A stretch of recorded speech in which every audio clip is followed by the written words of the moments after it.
Assalamualaikum warahmatullahi wabarakatuh. Perkenalkan, nama saya Ummul Aini, NIM 2118007, lokal PAI 5A, semester 5. Terima kasih. Saya akan membacakan materi yang pertama, yaitu ilmu dakwah. Ilmu dakwah pengertiannya adalah ilmu yang membahas bentuk-bentuk pembelajaran dakwah, yaitu bagaimana menyampaikan dakwah ini kepada seseorang ataupun sekelompok orang, dan bagaimana juga memberikan pengertiannya agar para seseorang ataupun sekelompok orang ini bisa menerima dakwah tersebut. Tujuan khusus dakwah ini yaitu mengajak umat manusia yang sudah beragama Islam agar selalu taat dan mendekatkan diri kepada Allah. Kemudian materi yang kedua yaitu dasar hukum dakwah. Dasar hukum dakwah ini adalah wajib, di mana dalam hukum wajib ini ada perbedaan pendapat dari ulama yang mengatakan wajib ini dibagi menjadi dua, yaitu fardu ain dan fardu kifayah. Di mana fardu ain ini adalah apabila di dalam suatu wilayah, desa ataupun di suatu kampung tersebut tidak ada yang menyampaikan ajaran agama atau berdakwah tersebut, maka hukumnya adalah fardu ain. Penjelasannya, apabila di suatu wilayah tersebut tidak ada seseorang pun atau satu orang pun yang menyampaikan dakwah, maka wajib hukumnya dalam suatu wilayah tersebut untuk melaksanakan ataupun menyampaikan dakwah, baik satu orang ataupun dua orang. Kemudian hukumnya fardu kifayah, di mana fardu kifayah ini jika di dalam suatu wilayah ataupun suatu desa sudah ada yang menyampaikan dakwah, dan orang yang menyampaikan dakwah tersebut sudah memiliki ilmu pengetahuan yang cukup dan memiliki ilmu agama yang tinggi, maka bagi masyarakat ataupun orang-orang yang lainnya boleh tidak melakukan dakwah, dan inilah hukumnya menjadi fardu kifayah. Kemudian materi yang ketiga adalah istilah-istilah lain dari dakwah. Dia ada nahi mungkar, amal ma'ruf nahi mungkar, di mana amal ma'ruf ini adalah mengajak kepada kebaikan, dan nahi mungkar ini meninggalkan daripada keburukan. Maka nama lain dari dakwah ini yang pertama yaitu amal ma'ruf nahi mungkar. Kemudian yang kedua yaitu an-nasihah, di mana an-nasihah ini mengajak orang-orang untuk berbuat kebaikan. Kemudian yang ketiga yaitu al-wasilah. Al-wasilah ini adalah memberikan nasihat. Memberikan nasihat di sini harus dengan menggunakan kata-kata yang baik dan tidak menyinggung orang yang diberikan nasihat. Kemudian yang keempat yaitu ada al-irsyad, di mana al-irsyad ini adalah memberikan dorongan, di mana memberikan dorongan ini memberikan dorongan kepada seseorang tersebut untuk selalu giat mempelajari ajaran agama Islam. Dan yang terakhir yaitu ada ad-diyayah, di mana ad-diyayah ini artinya yaitu propaganda, di mana propaganda ini adalah mengajak orang-orang untuk masuk ataupun mempelajari ajaran agama Islam tersebut. Kemudian yang tadi tersebut menurut bentuknya. Kemudian ada yang menurut metodenya. Menurut metodenya ini ada menurut metodenya ada 4. Yang pertama yaitu tablik, di mana tablik ini yaitu menyampaikan. Yang menyampaikan di sini yaitu menyampaikan ajaran-ajaran agama Islam kepada seseorang ataupun sekelompok orang. Kemudian yang kedua ada tausiah, di mana tausiah ini juga memberikan ataupun mengajak orang-orang untuk berbuat kebaikan. Kemudian ada juga dia khutbah, yaitu mengajak seseorang ataupun sekelompok orang. Dan yang terakhir adalah ada jihad. Jihad ini adalah berjuang di jalan Allah.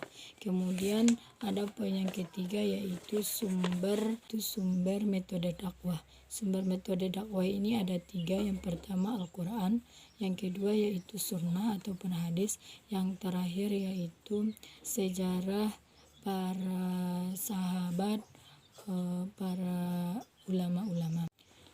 Kemudian materi yang keempat yaitu kompetensi dan karakter dai, di mana kompetensi dai ini ada 4. Yang pertama yaitu rohaniyah, di mana rohaniyah ini seorang dai tersebut harus memiliki sifat iman kepada Allah dan takwa kepada Allah, memiliki sifat-sifat fatonah, siddiq, lemah lembut, dan yang lain sebagainya. Yang kedua yaitu akliyah, di mana di dalam akliyah ini seorang dai harus memiliki pengetahuan yang luas dan memiliki pemahaman yang luas juga. Kemudian yang ketiga yaitu moral, di mana kompetensi dai sebagai moral ini ia harus memiliki moral yang baik, karena jika ia seorang dai maka dia akan menjadi cerminan untuk para pengikut-pengikutnya ataupun orang yang belajar kepada dia. Yang keempat yaitu fisik. Fisiknya di sini dia harus sehat, baik jasmaninya maupun rohaninya. Kemudian ia juga harus memiliki materi yang cukup agar ia bisa menyampaikan tersebut ataupun pergi ke suatu tempat yang ia sampaikan, ia memiliki uang untuk bisa ke tempat tersebut. Kemudian karakter dai. Karakter dai ini ya harus bisa memiliki keimanan yang kuat, ilmu yang luas, dan pengalaman yang banyak juga. Kemudian materi yang kelima yaitu fadil dakwah, di mana fadil dakwah ini yaitu keutamaan orang yang berdakwah. Yang pertama, orang yang berdakwah ini dia akan seperti para nabi, karena berdakwah ini adalah tugas-tugas para nabi yang terdahulu. Yang kemudian yang kedua, dakwah ini juga adalah sebaik-baik amal. Kemudian yang ketiga kan pahala yang terbesar. Yang keempat yaitu menyelamatkan diri pendakwah tersebut dari azab Allah yang sangat. Yang kelima yaitu ia akan menuju kepada khairul ummah. Ini adalah fadil dakwah ataupun keutamaan bagi seseorang yang mendakwah. Kemudian materi yang keenam yaitu dampak meninggalkan dakwah. Ada banyak, karena hukum dakwah ini tadi ada 2. Di antara 2 ini ada fardu ain dan fardu kifayah. Maka jika di suatu tempat tersebut tidak ada yang berdakwah, maka hukum bagi semuanya adalah fardu ain, di mana jika ia ditinggalkan maka mendapatkan dosa. Bukan hanya kepada satu orang saja, akan tetapi kepada seluruh wilayah tersebut, seluruh orang yang ada di wilayah tersebut. Kemudian yaitu fardu kifayah. Fardu kifayah ini jika sudah ada salah seorang di antara satu wilayah tersebut, maka hukum ataupun ketetapan bagi yang lainnya tersebut tidak ada, sudah diwakilkan dari orang satu tersebut, maka dia fardu kifayah. Dan di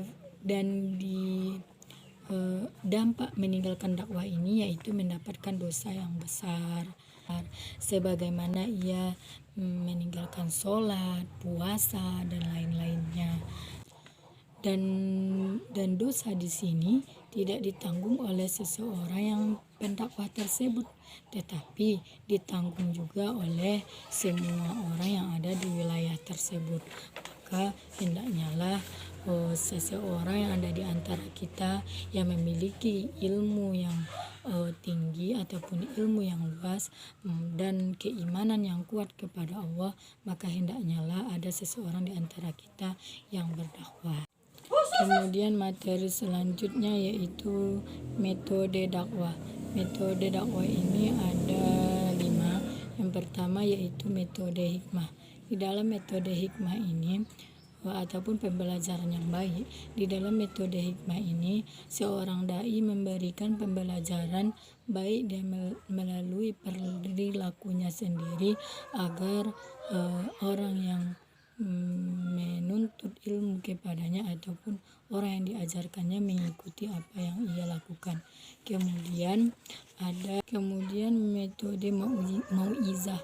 Metode mauizah ini yaitu menceritakan kepada para orang-orang yang diajarkannya ataupun yang didakwahkannya bagaimana kisah-kisah orang-orang terdahulu, yang dimana dari kisah-kisah tersebut seorang pendakwa mengambil ibrahnya dan memberikan apa balasannya jika meninggalkan ajaran agama Islam tersebut.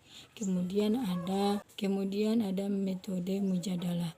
Metode mujadalah ini adalah contohnya berdiskusi, bertukar pikiran, di mana seorang dai tersebut berdiskusi dengan orang yang didakwahkannya, bagaimana menurut para audiensnya tentang permasalahan ini contohnya, dan itu didiskusikan dengan para pencari ilmu tersebut. Kemudian metode ceramah. Metode ceramah ini biasa dilakukan, contohnya memberikan khutbah, pidato, dan yang lainnya, di mana isi dari pidato ataupun ceramahnya tersebut mengajak seseorang ataupun sekelompok orang tersebut untuk taat kepada Allah dan meninggalkan segala larangan yang telah Allah tetapkan.